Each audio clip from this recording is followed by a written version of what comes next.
All right, everyone. Hello, my name is Claire Blake, and I will be doing the enumeration rhetorical device. First of all, we have the definition for enumeration, which is basically enumeration is used for listing details or a process of mentioning words or phrases step by step.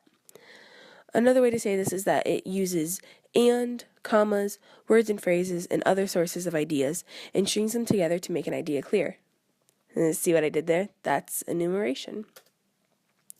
It is a scheme because it focuses on the words and the phrases and how the phrases are structured with each other, and the structure is in the form of a list. It does not focus on the words' meanings or its ideas, just where they are placed. My first example is Martin Luther King's I Have a Dream speech.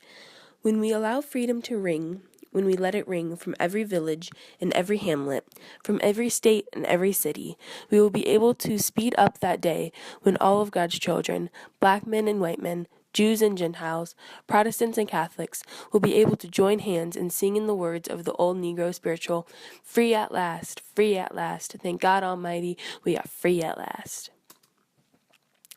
This is enumeration because when Martin Luther King lists the types of God's children, he helps to show the audience that everyone qualifies to be free, thus clarifying his idea. He also states all of the places where he should allow freedom to ring, such as every village and hamlet, state and city, and so on and so forth. This is also an example of enumeration. My second example is Seinfeld. Go back. Where'd you get those? The machine. What's in a box of Junior Mints besides light creamy mints bathed in real chocolate? Why'd you force that mint on me? I told you I didn't want the mint. What, I didn't believe you. How could you not believe me? Well, who's going to turn down a Junior Mint? It's chocolate, it's peppermint, it's delicious. That's true. It's very refreshing. A whole box of enjoyments by Nabisco. Mint? All right. So this is an example of enumeration because when Kramer says, who's going to turn down a Junior Mint? It's chocolate, it's peppermint, it's delicious. There he uses enumeration to prove his point of just how amazing he thinks Junior Mints are.